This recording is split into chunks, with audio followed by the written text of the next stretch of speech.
Ladies and gentlemen, if you could please have your seats, take your seats, we will go ahead and begin. Thank you for your attention. This is a good time to remind you, you know what I love to say, please put on your masks and silence your cell phones and close your computers, please. Thank you for your attention.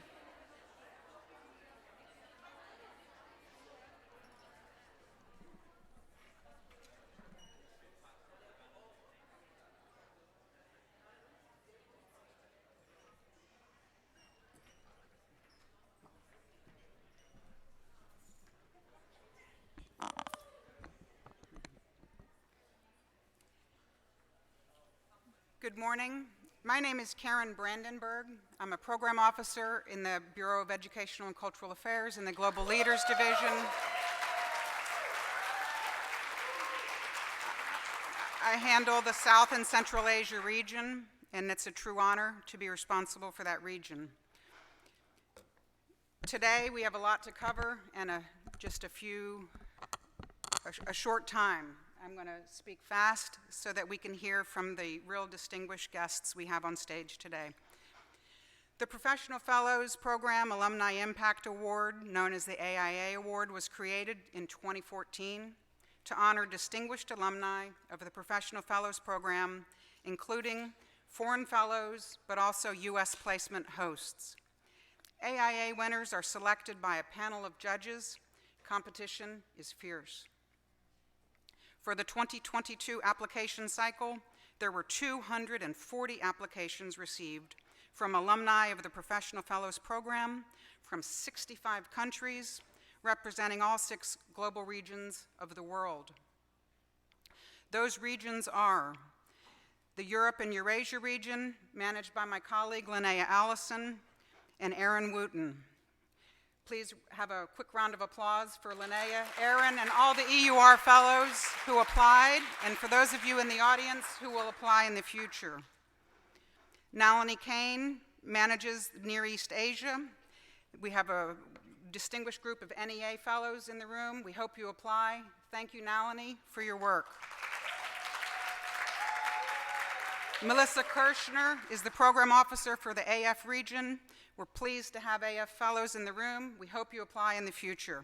Thank you. Rachel O'Hara manages the Western Hemisphere, and we are honored to have WHA fellows, and we hope you apply as well. Dawn Jaleese Brown is not with us today, but has been working extraordinarily behind the scenes for this event. Of those 240 who applied for the AIA Award, only 4 were chosen. That's less than a 2% chance of winning. Less than 2%. AIA winners are selected based on who best demonstrates that their experience as a professional fellow contributed to their efforts in making a positive impact in their home community. In the 10 years of the existence of the Professional Fellows Program, there have been over 2,000 professional fellows, but there have only been approximately 30 PFP AIA winners. You enter that distinguished group today. All alumni of the Professional Fellows Program can apply for this award. Stay tuned for future application cycles. I'm pleased to announce the 2022 PFP AIA winners are from the United States, Pakistan, Nicaragua, and Zimbabwe. We will be presenting 2 of the PFP AIA winners this morning, and then the final 2 PFP AIA winners this afternoon. Melissa Kirshner will introduce them. After I introduce each of the 2 PFP AIA winners, he or she will deliver their remarks. We will immediately have questions and answers or comments for them, and then I will introduce the second AIA winner. So please start now thinking of your comments and questions that you will ask to them. Okay, here we go. The first PFP AIA Award winner for the Fall 2022 Congress is Dr. McDonald Metzger.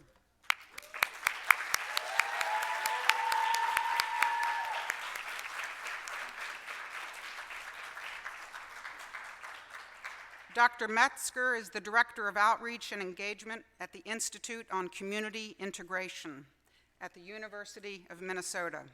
Dr. Metzger provides leadership and strategic direction for ICI's outreach and community engagement initiatives.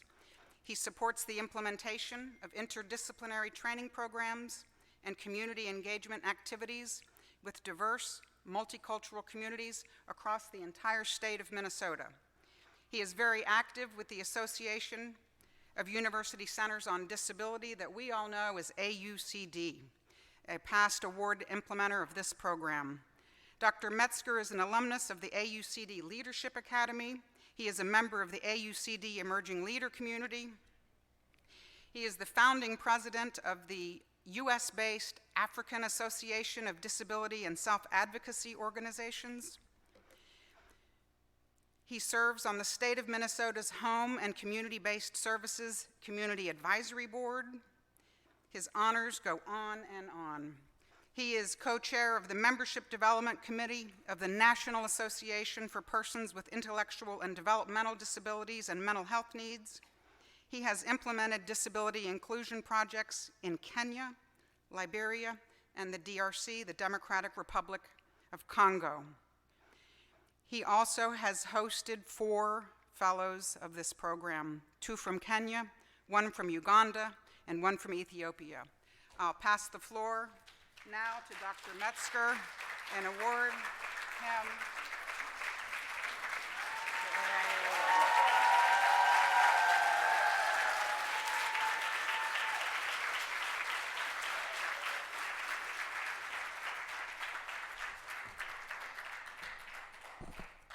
Thank you very much.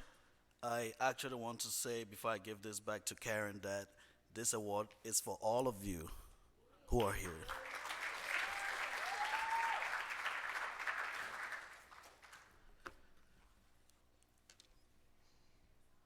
My name is McDonald Momo Dagose Metzger.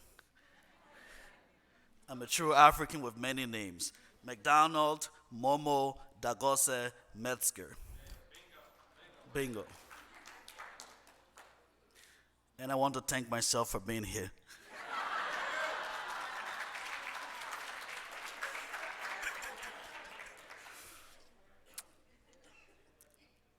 So I come from a country in West Africa, a small country that have a long-standing history with the United States, Liberia.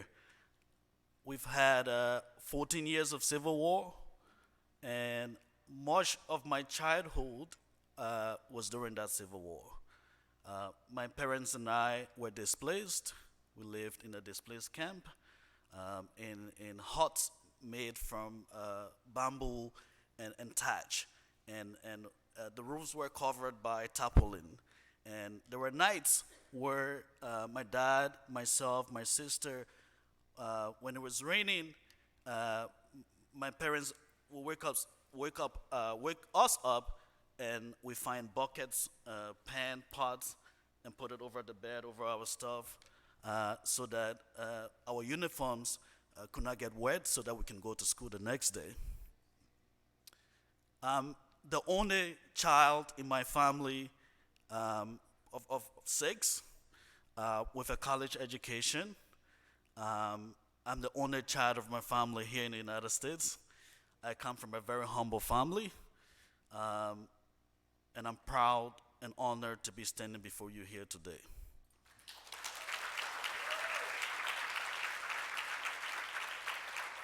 Thank you. When I first moved to the United States about 12, 13 years ago, I started in New York City. My first job was a dishwasher on Fifth Avenue. I washed dishes. I left from a United Nations-run radio station, from a newsroom, to washing dishes on Fifth Avenue. I did not let my pride get the best of me, because I knew what I wanted. I knew what I wanted for my family. And here I am today, standing in front of all of you world leaders.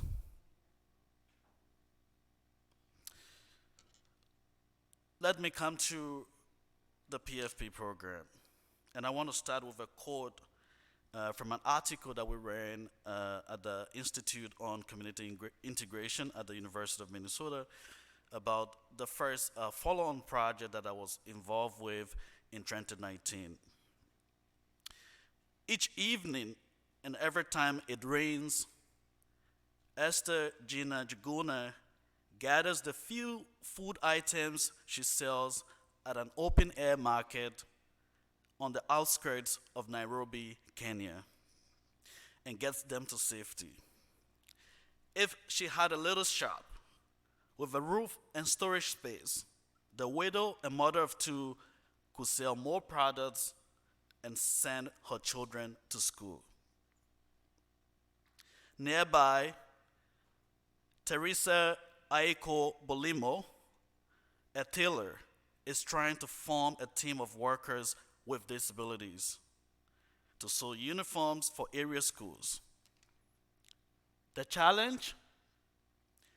Traditional commercial space would add too much cost to the process. Inspired by entrepreneurs worldwide who are repurposing old shipping containers into housing and pop-up shops, Daniel Chege is working on a plan to purchase and manage a few containers in Kiambu County that could house both of these fledgling businesses and more in a country where very few people with disabilities can find work. This was about the first program that took me to Kenya in 2019. Daniel Chege is a young but savvy entrepreneur, a person with disability, a young man that has also inspired me. From the time we met in 2019, we are still friends up to this day. I go to Kenya. I'm actually planning to go to Kenya in December to meet his family. His wife just had twins, and so I'm excited to go and meet that family. Since mentoring Daniel Chege, I've had the opportunity to mentor fellows from Kenya, another fellow from Kenya, Uganda, and currently from Ethiopia. I want to thank the Global Leaders Program at the U.S. State Department, the Institute on Community Integration, UMass Boston, Humanity and Inclusion, HI, for this Congress and their support to promoting global leadership and cultural exchanges to improve the quality of life for all people, specifically youth, women and girls, and people with disabilities. Gender and disability inclusion is central to economic growth and global development. As an African American who was born and raised in Liberia, one of the world's poorest countries, I have newer eyes to see the many gifts that living in the United States offers and a newer heart with which to appreciate them. While we often complain and grumble about the lack of resources here and the government is not doing this and the government is not doing that, it is only when you leave the borders of this country that you get to realize the struggle other young people are going through in places like Zambia, in Liberia, in Kenya, in Nigeria, in Bangladesh, in India. But yet, those young people are trying to change the world with the little resources they have. They are trying to change the world with their smartphones, with their computers. They do not have all the luxury items that we have here that we take for granted in the United States. I want to share this quote from Mahatma Gandhi, shout out to India, and it says,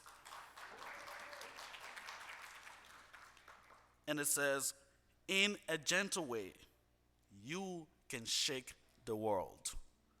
In a gentle way, you can shake the world. The word impact as a verb is defined as having strong effect on someone or something. And it is so relevant to what you do through this program. I want to acknowledge the impact that you have all made in the countries and regions where all of you worked or are currently working.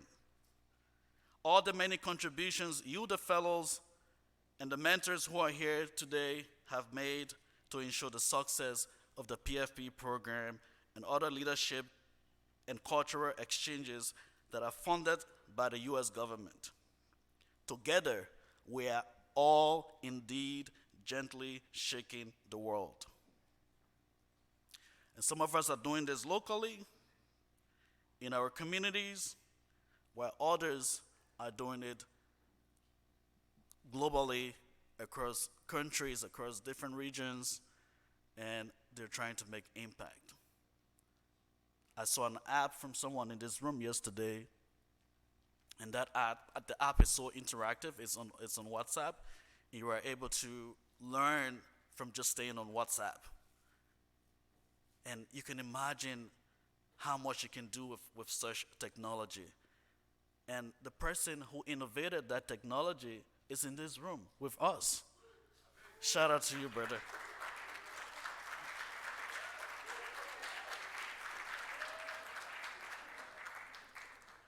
That's the level of impact that we are making as young leaders around the world. That app can work anywhere else, in any country. You don't have to be here in the United States. I want to take a minute now to talk about this award and what it means to me and my community. And when I say my community, I mean the immigrant community, people with disabilities, and people who have tasted and smell every sense of poverty in their respective countries. I heard of someone last night who, when they started their business, they were sleeping in the bathroom because they didn't have a place to stay. They had to save money for their business. I've heard of other people here who were washing cars because they wanted to be here today. I've heard of people who had to serve coffee in offices because they wanted to be here today. When I met Daniel Chege, Asha Namatovu from Uganda, Donald Omingo from Kenya, and my friend Matusala Jagizo from Ethiopia, I've learned, even as a mentor, as a mentee, as a person mentoring them, I've learned a lot from these people. And they are all in their own ways doing different things to change the world. With the support of the US State Department and its partners, you, and I mean all of you here today, have gained valuable leadership skills and cultural experiences that you've put to work, and it is yielding the desired results that the framers of this program had envisioned during the inception of the PFP and other exchange programs. When I agreed to mentor my first fellow Daniel Chege in 2019, I was a bit nervous and unsure how I would make an impact in his life.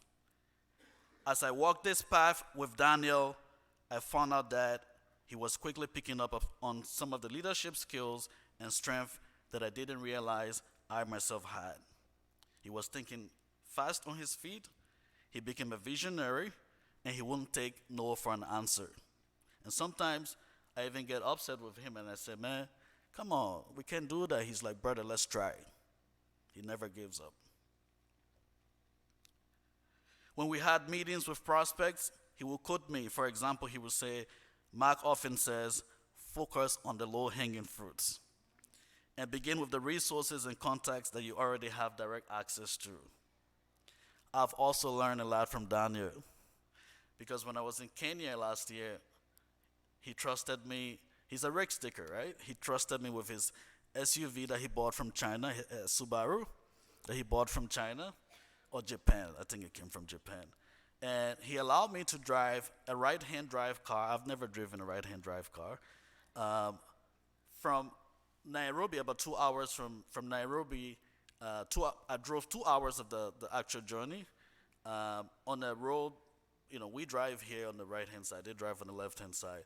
And driving a right-hand car, it was nervous enough for me with trucks coming on the opposite lane. I'm not used to that. But this guy allowed me to drive his car, not worrying about what will happen to both of us. He's a risk taker. That's what business people do, right? Entrepreneurs, most of you in this room, you take risks. He's a big risk taker. Daniel's follow-on project was self-titled Leveraging on Shipping Containers to Create a Micro-Enterprise Hub for People with Disabilities. The goal of the hub was to promote economic empowerment for people with disabilities in the Murera community in Kiambu County, Nairobi. Daniel was the co-chair for the Murera People with Disabilities, a community-based organization led by people with disabilities in Kiambu County.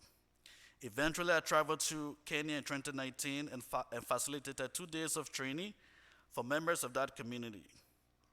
The training provided an opportunity for the Murera People with Disabilities leadership team to learn about the concepts of community living and the inclusion of people with disabilities.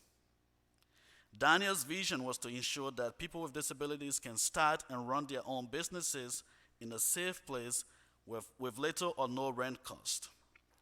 He was hoping to be able to do this by using donated shipping or low-cost used shipping containers, like a strip mall. They'll build like shops in the used containers, and people with disabilities can have their own shops in there. In addition to the training with the people of Kiambu County, Daniel and I held discussions with staff at the U.S. Embassy. We are trying to seek funding for his shipping containers project.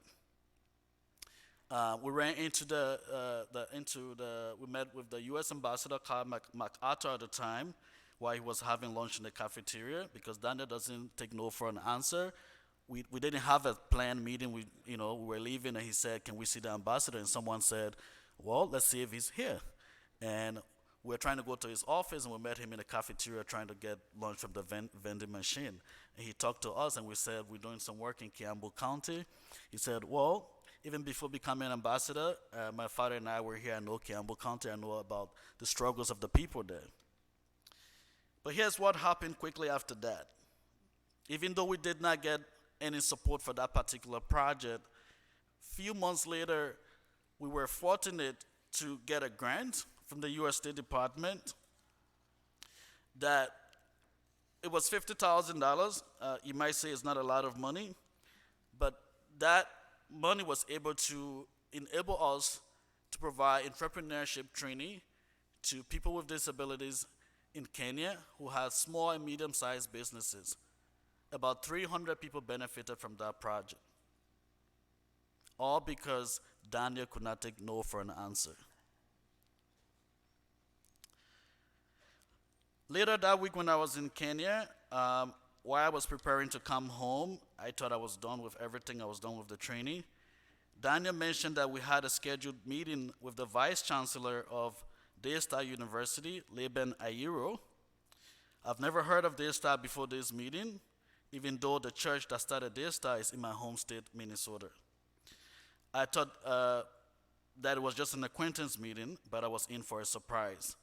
Daniel had arranged for a meeting with the Vice Chancellor to talk about the establishment of a possible research and training center on disabilities like the one we have in Minnesota.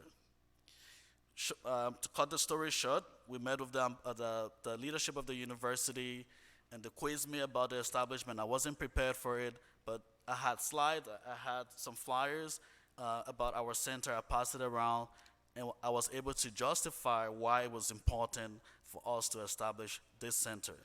That same day, the leadership of that university voted to establish what is now known as the Daystar Institute for Disability Services, DEEDS.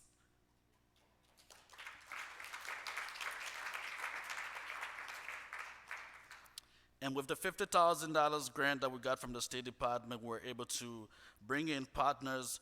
We were able to bring in DEEDS, CAP Youth Empowerment Incorporated, the National Association for People with Disabilities in Kenya.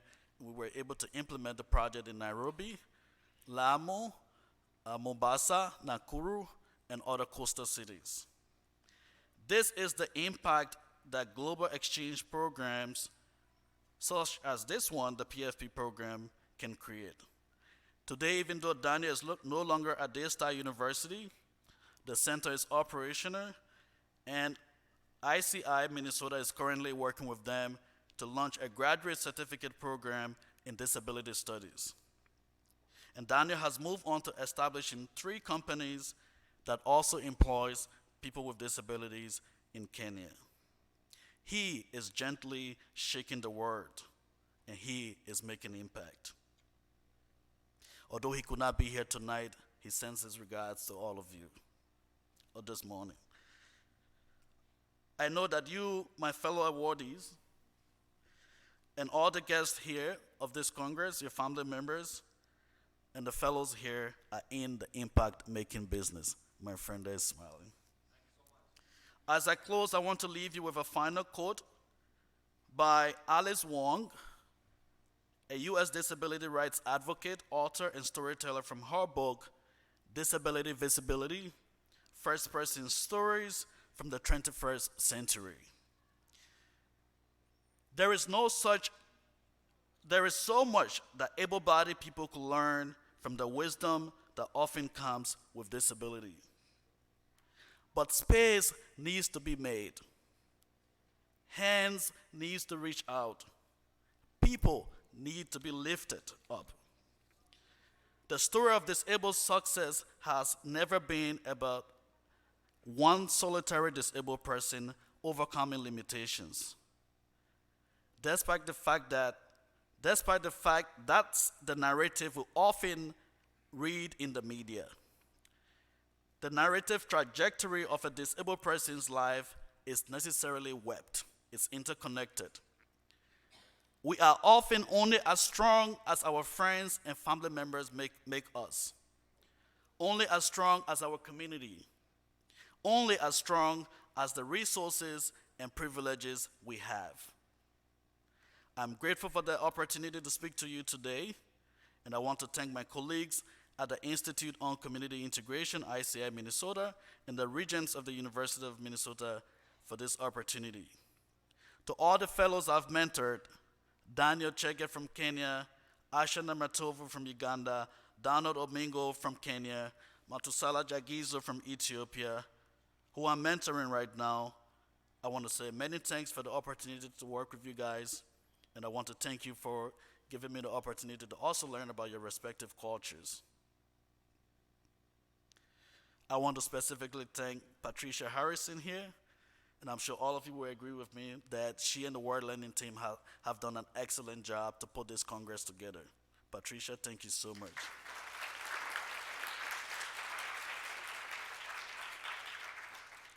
Congratulations again on hosting a successful Congress, and I'm honored to receive this award. Thank you.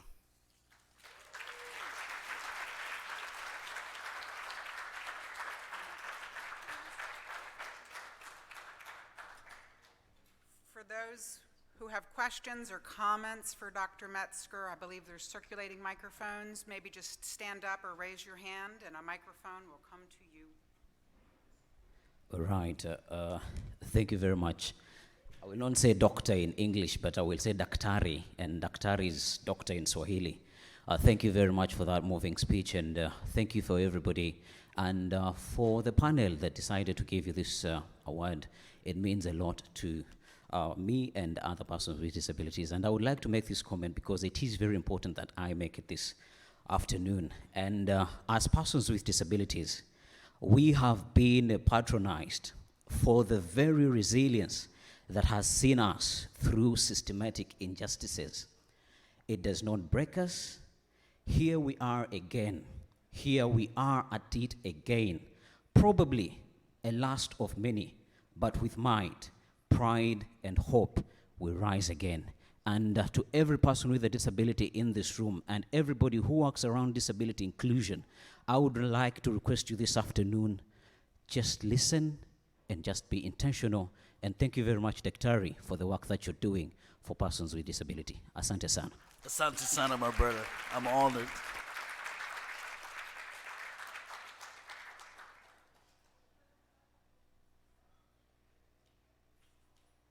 other Christians?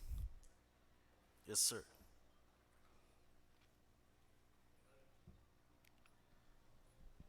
On a lighter note, you're practicing, so you're going to tell us about the sins that you've done. You want me to tell you about? About this.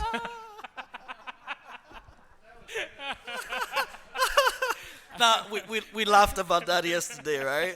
We were practicing, and I said, I'm going to talk about all the sins I've done, all the sins I've committed. No, but on a serious note, wonderful the work that you're doing. Thank you very much for everything that you do. I would like to learn a little bit more upon your experience of teaching entrepreneurship with people with disabilities, and what have been those key challenges, the troubles that you faced during this implementation, and what are the key learnings that maybe a lot of us do the work around entrepreneurship development. So could you share some insights into that? Thank you very much for that question. I think for the project that we did in Kenya with the people with disabilities who had small and medium-sized businesses, the major challenge was them seeking funding. Like we've heard yesterday from most of the rooms, capital is a big challenge. And if I stand here and tell you that there is an easy or quick fix or quick answer to it, I will be deceiving you, I will be lying to you. However, some of the businesses we worked with, we were able to bring potential funders, and people did business pitches. We trained them how to do business plans, and they presented their business plans. They did a business pitch, and some people were able to get some support. We also linked them with people in the United States, because that's what the project was about, actually, to have an American component. So people, American entrepreneurs, connected with them. Apart from funding, they provided mentorship in terms of how do you run a successful business and how do you overcome some of the challenges we're talking about in terms of funding. But like I said, I often like to say that focus on the low-hanging fruits. We talk to them about identifying entrepreneurs within around them in the cities they live in. Go to them, talk to them about potentially investing in your small business.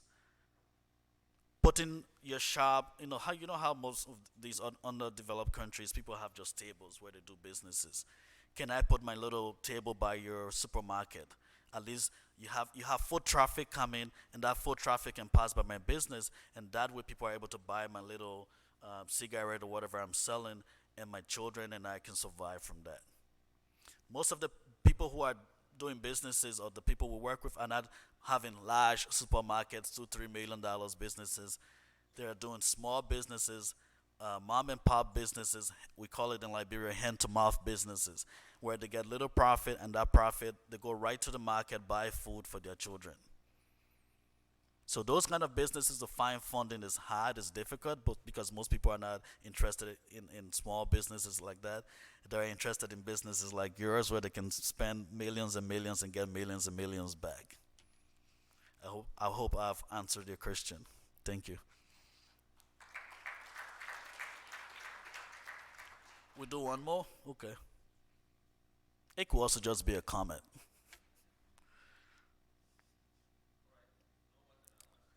Yes, sir, James Bond.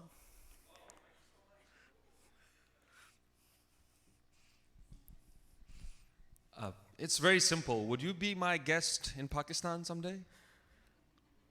I said that yesterday too, that I want to come to Pakistan. I want to come see the team playing, and I'll bring my friend Tawanda from Zimbabwe, and we'll come along to Pakistan. Thank you so much. That's it.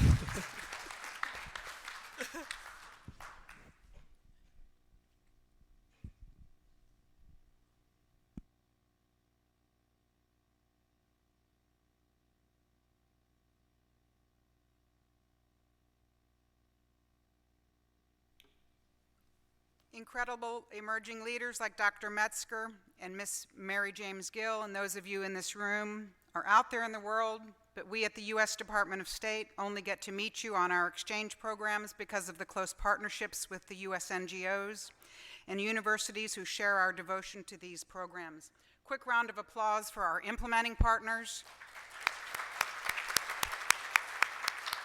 While AUCD gets the credit for finding Dr. Metzger, World Learning gets the credit for finding Miss Mary James Gill.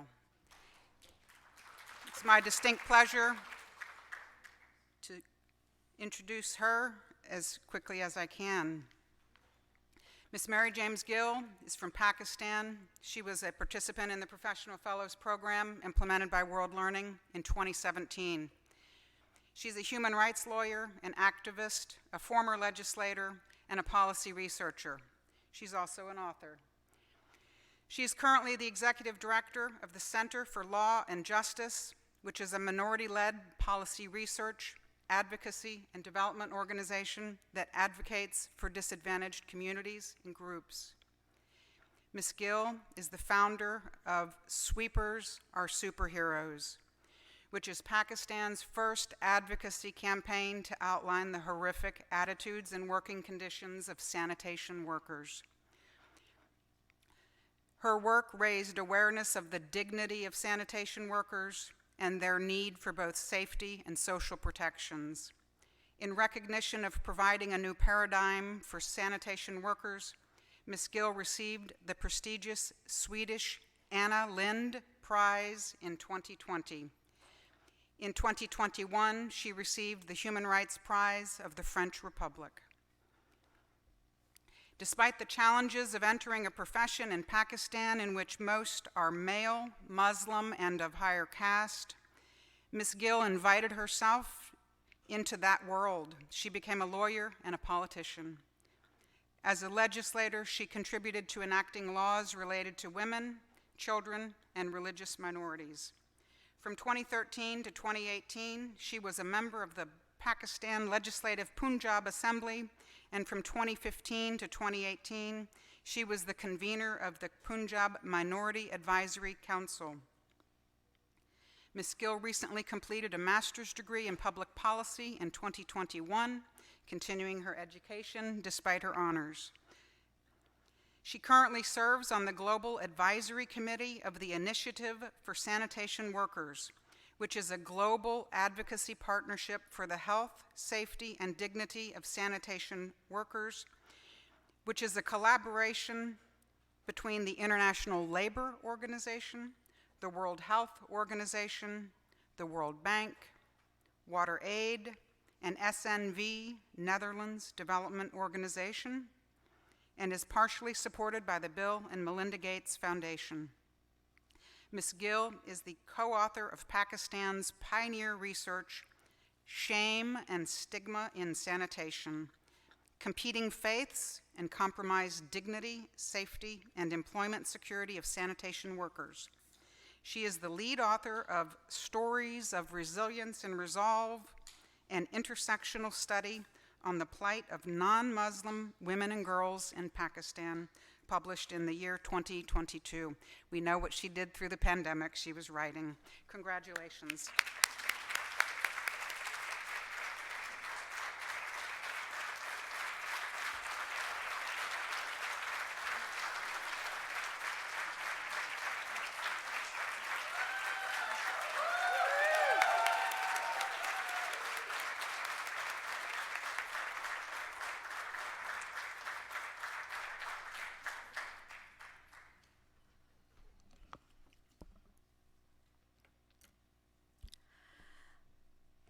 I want to begin with the words of famous American anthropologist, Professor Miriam Adney. She wrote in her 1984 book, God's Foreign Policy. Being a Christian in Pakistan may be breathtaking in quite a different sense. It may mean cleaning up other people's urine and bowel movements for the rest of one's life. Only 4 years ago, it was a cynical joke to demand respect for sanitation workers, let alone call them heroes. But it has been comparatively changed today in Pakistan. Across South Asia, sanitation work is considered shameful and stigmatized, and Pakistan is no different. The occupation of sanitation is reserved only for the so-called untouchables. People generally consider them an embodiment of filth, death, and disease. No one likes to sit close to them or shake hands with them. Rather, people refuse to touch the things they touch. To avoid such social hostilities, these people prefer to live in the ghettos. So everyone jeered at me in 2019 when I called sanitation workers superheroes and demanded dignity, respect, empathy, and recognition for them. Well, after all, they fight against diseases without any safety equipment. Dozens of them die in accidents while sweeping busy roads. Many die due to poisonous gases while unclogging underwater sewer lines. And millions of workers suffer injuries and infectious diseases every year due to their hazardous work. At the substantial personal cost, they keep us safe like superheroes, but carry no gadget. It is not that my people take this occupation upon themselves by choice. Society forces it upon them because of their birth in a race that is considered an outcast. About a century and a half ago, most people, including my ancestors, of this untouchable tribe called Chura, that is translated in English as sweeper, were converted to Christianity to emancipate themselves from this low social status. However, this dream did not come true. Before conversion, our people were identified by their caste names, dark skin color, different vernacular, and residence in segregated neighborhoods. But after partition in 1947, their Christian faith became an other identification mark in Pakistan. So whenever they go for a job, when the employees learn their names, which often carry the word Christ or Messiah, or English names like Peter, Michael, Samuel, James, Mary, or Margaret, they offer only one job, and that is collecting garbage and sewer cleaning. Therefore, when Professor Adani, who I just quoted, visited Pakistan in 1970s, she noticed how painful and miserable the life of Christians is. And I repeat her words. It may mean cleaning up other people's urine and bowel movement for the rest of one's life. Now I feel fortunate that I was born in this outcast community to challenge this dehumanizing practice and defy the mindset of considering us as lowborn and inferior in blood. But this movement of change goes back to State Department's Legislative Fellowship Program, which I attended exactly 5 years ago in the fall of 2017. Only 4 months before my departure to the fellowship, a sanitation worker named Irfan Masih had died while saving his 2 co-workers who had fallen unconscious in a sewer line due to poisonous gases. Masih was still alive when he was taken to the hospital, but the doctor refused to touch his body because it was smeared with sewage while the doctor was fasting, as it was the month of Ramadan. As I was brought up in a comparatively better off family, this was the first time I learned about such incidents that usually happen to my people who work as sewer cleaners. So Irfan Masih's death shook me, and I decided to prepare my action plan for the fellowship to ban manual sewer cleaning in Pakistan, just like in India, through legislative means. Nevertheless, during my fellowship in Philadelphia, I learned about the Memphis strike, organized by African American sanitation workers, who were protesting after the death of 2 sanitation workers. This was the same strike where Martin Luther Jr. was assassinated. Their working conditions were not different from those in Pakistan. In that historic strike, the workers raised the slogan, "I am a man," meaning they were demanding dignity as human beings. It was so powerful that I realized this is what I wanted for sanitation workers like Irfan Masih, in Pakistan to be recognized as human beings with respect and dignity. And this idea brought me a ray of hope. But it took me 2 more years after my return from the fellowship to materialize this vision. So in 2019, with the support of Alumni small grant by the US Mission Pakistan, I launched a first of its kind digital advocacy campaign, Sweepers Are Superheroes. The aim was to highlight the horrific working conditions of sanitation workers and to raise awareness regarding dignity, safety, and social protection of these workers in Pakistan. Apart from the campaign, we worked with sanitation workers so that they could realize the importance of their work. We lobbied with employers and demanded that it was imperative to bring dignity and decent working conditions to these workers in order to improve sanitation. Our voice reached to media, government officials, influencers, policymakers, and public at large. Pakistan's national TV channels, newspapers, and international media like the New York Times, Al Jazeera, AFP, BBC Urdu, DW, among many others gave coverage to our campaign. As a result, for the first time in Pakistan's history, the Prime Minister of Pakistan, the Chief Ministers of Punjab and Sindh provinces recognized the services of sanitation workers. The Honorable Supreme Court of Pakistan inquired why most of the sanitation workers are Christians, and it also ordered government authorities to provide them safety equipment. The legislative body of the Punjab unanimously approved the resolution of recognizing them as frontline heroes during COVID and providing them with safety equipment. Though nothing has happened yet, but the pressure on the state is building to improve working conditions of these workers. Due to our public interest litigation in the Supreme Court and continuous advocacy, the government of the Punjab has struck down the discriminatory recruitment policy of requiring only Christians or non-Muslims for sanitation work. The Punjab government had also given a policy to uplift sanitation workers' self-respect. Not just that, sanitation workers themselves have become courageous. Earlier, they were ashamed to tell their children about their occupation. Now they have started taking pride in their hard labor and have mobilized to demand their rights.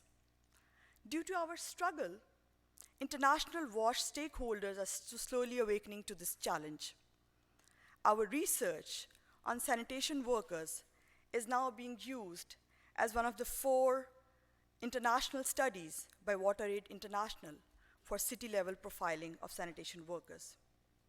The campaign has been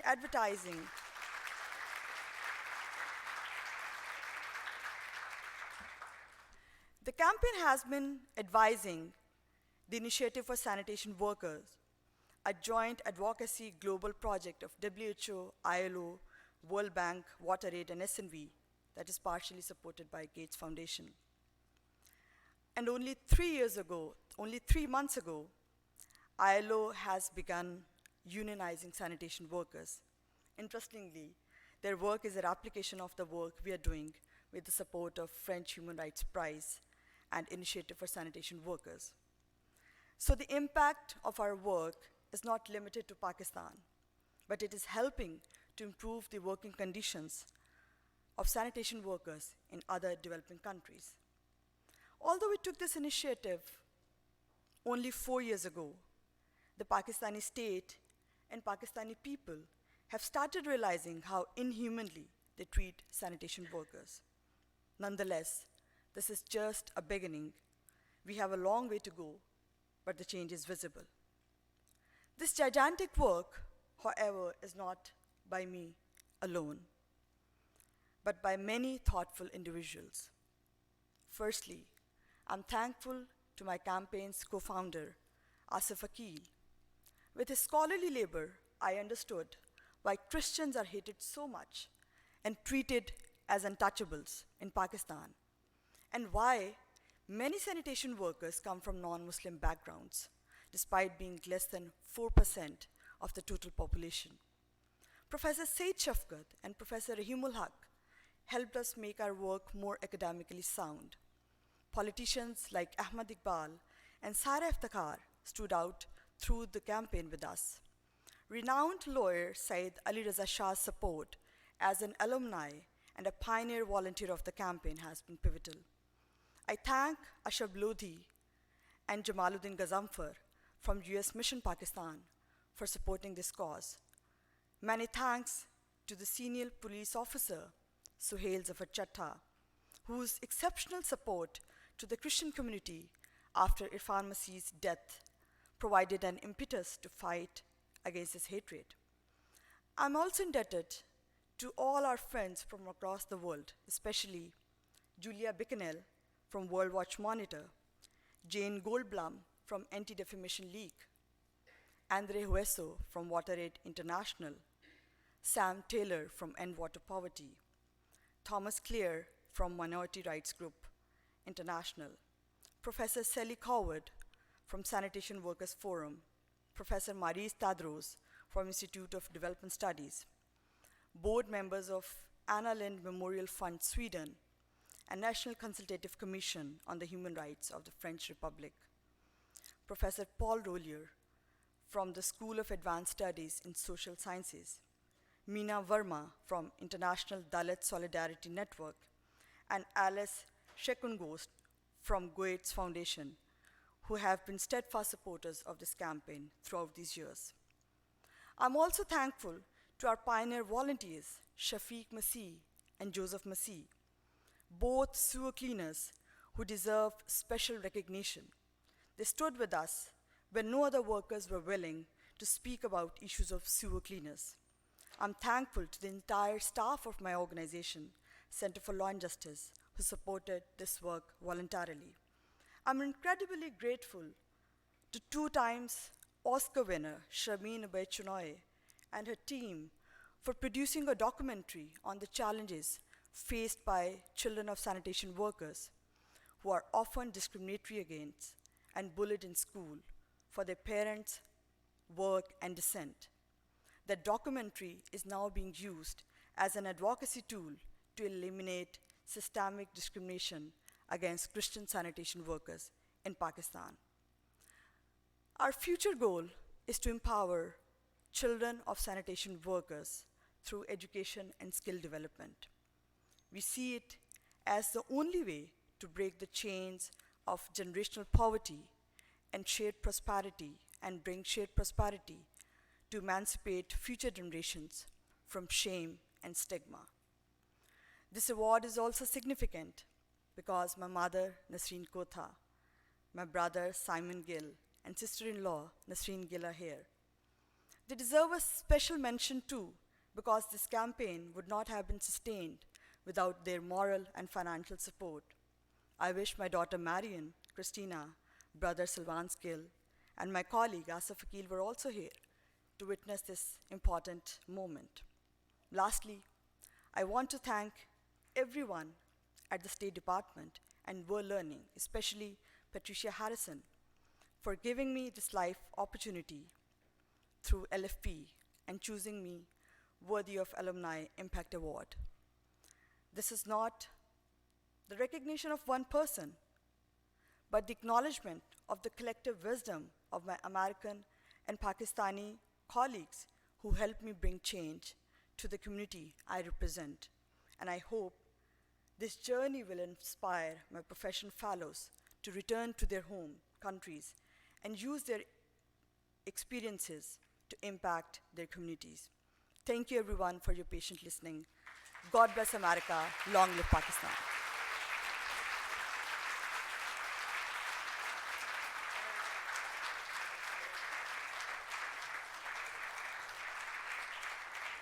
Anyone with questions or comments for Miss Mary James Gill, please stand, raise your hand, and a microphone should come to you.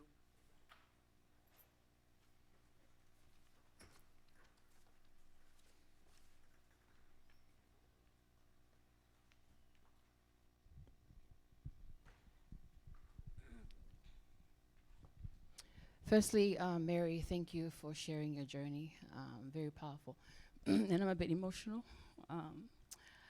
because it's powerful for you to share your faith. And, I speak from a Christian, and the power of a Christian is love. And from a human rights also perspective, it's about dignity. And it's so inspirational to hear your story. It's inspired me also in the work that I do as a human rights advocate in helping those who are left behind and those who don't have a voice. So thank you so much for sharing your story. My question I wanted to ask you is, with your faith being as a Christian, how have you navigated in the change that you had a calling for, especially in Pakistan, where religion is seen also as a barrier in advocating for change? That's my first question. And the second question is, this is from my own kind of agenda. So next year, I'm currently planning for a regional leadership training that's going to happen in Fiji. And I'm already actually requesting you, following in from my brother there, just making use of this opportunity. I would love for you to be one of the speakers sharing your journey, also as an alumni in the training for next year in Fiji. So that's something to put on your agenda. But over to you for the first question. Thank you very much, Mary.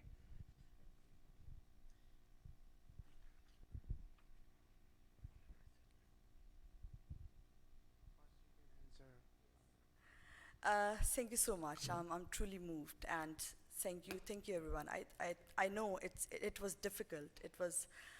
And it's been a journey over a span of 37 years of my life. But what changed me, what moved me differently, and my experience here, I think life hasn't been easy anywhere.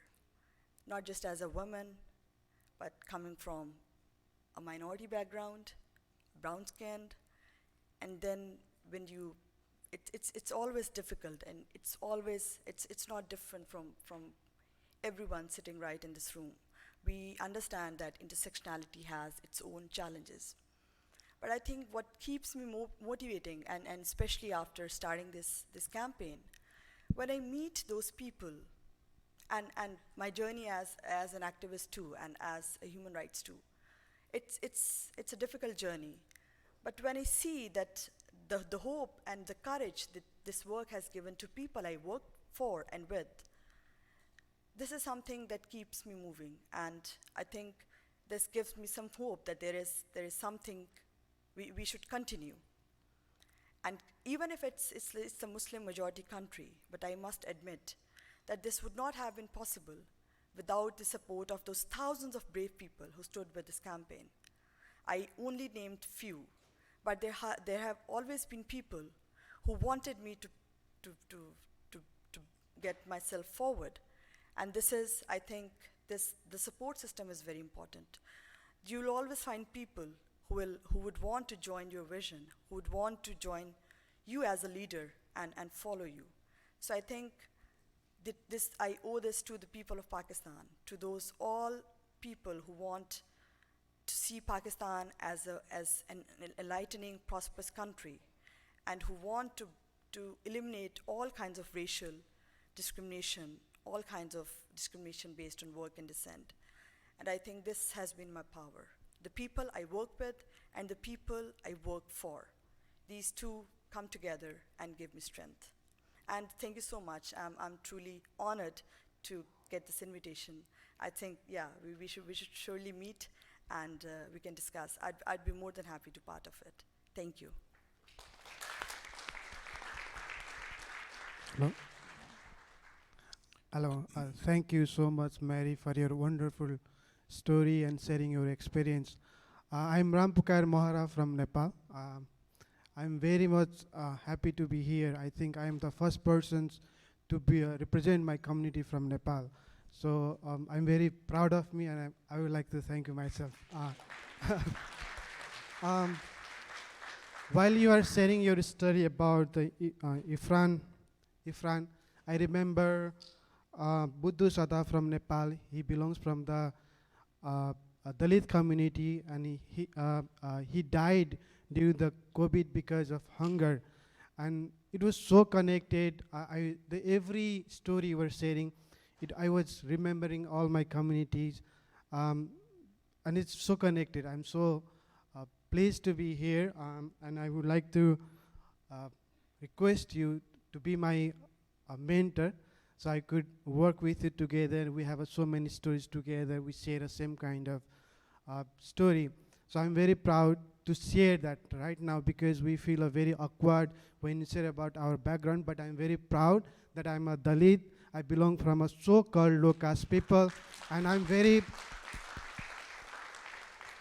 also very motivated to speak, because we got a few opportunity to represent our community.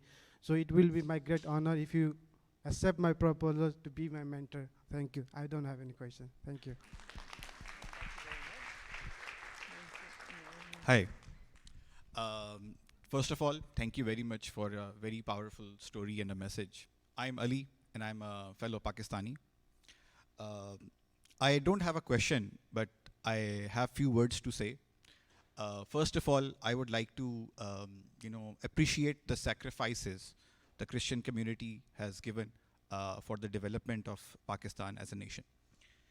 And secondly, I want to say something. It's my pledge towards the Christian community. When I go back to Pakistan, I want to make a conscious effort to respect, give more, be more inclusive towards the Christian community.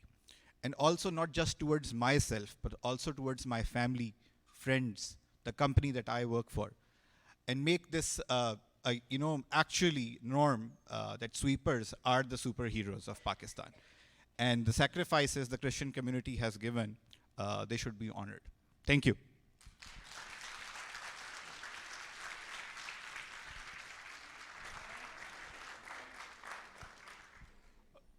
Once again, thank you so much for that inspiring speech. It was very powerful and moving.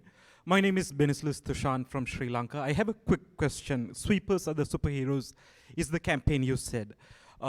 It's a technical question in the sense of, in many countries in the global south, there's a lot of noise that captures the public media or social media.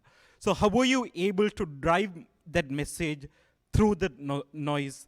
And how were you able to amplify that awareness among that? Because that is one of the biggest struggle we have, is because there are so many distractions that can just cut them right away. So how were you able to achieve that? And thank you again for being here. Thank you very much. Thank you, Ali. Thank you so much. I'm so honored, truly humbled. I think this was the purpose of this, sharing the story. Again, a very difficult story.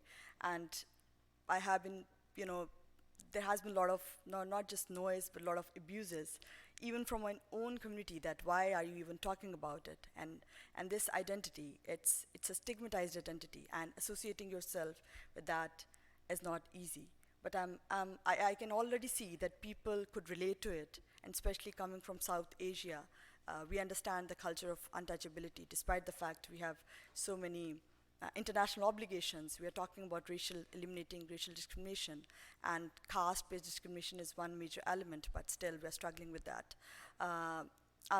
Let's meet soon, and I would be more than happy to assist in my own humble way to see what can be done, in what way I can support you.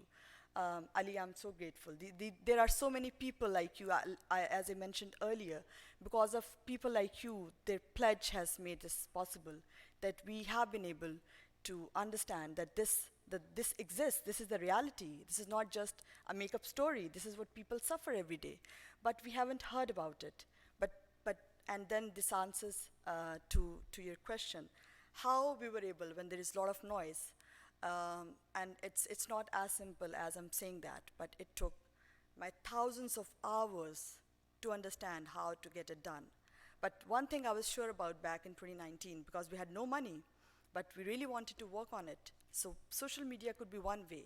And back in 2017, before coming here to the fellowship, one thing I understood, that there are no pictures or images of those workers from Pakistan. This was one major gap that I identified back then. All the footages were from India or Bangladesh, but those workers were so invisible that you could not find it online. I mean, you're in other parts of the world. How are people going to know who they are and what they do? I spoke to my several friends. Of course, most of them come from, elite backgrounds. But I said, do you have any idea what happens after you flush your toilet? Where does that go? And who cleans it? And everyone had the same answer. They don't know. It means there was some knowledge gap I identified, and people wanted to know about it. So the title was the campaign itself. When I made the first account on Twitter in July 2019, sweepers are superheroes. I put it on my as my name for a long time, and people started noticing that there's something, and not just from Pakistan. From everywhere, we got messages, we got response that this is something we haven't, and I had no idea that there was no discussion at the global level about it. When we launched our report, all these big development institutions, international institutions, they were also working on their initial assessment. And we came across there was a divergence. But what we did, we did not make any hue and cry. If you go to our pages, we did not say the things what I said here. It was as simple as just putting out, and this is, if I can, this is the first photograph ever taken of a sewer cleaner in Pakistan. And it went viral because people had never seen these people working so I didn't have to say anything about it. So we created content online of real people. Of course, we kept anonymity. We also shared the stories of shame and stigma. I think it was our biggest hit in a way that, grabbing people's attention. They started reading about the stories, and they started reading that they are real people. They are real humans.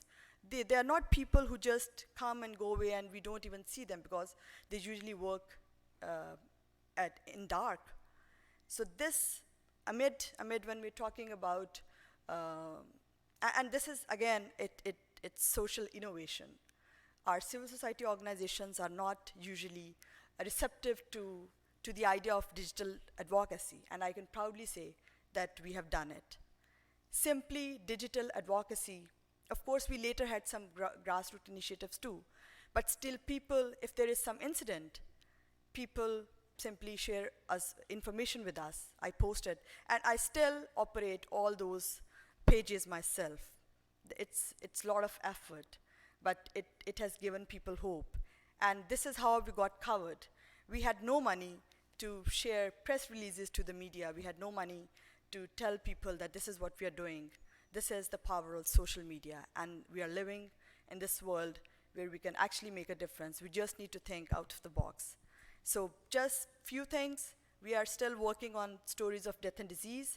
We share incidents whenever there is some incidents of injury happens, when they are not given pays.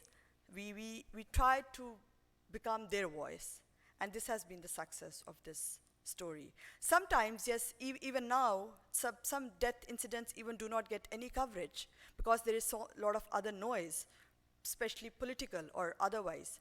But we have to keep it alive. And I share with a lot of people, and all of them come from my own personal contacts, my own friends, and they have been part of this, moving this campaign forward. But sure, if this is what I can say for the time being. Thank you.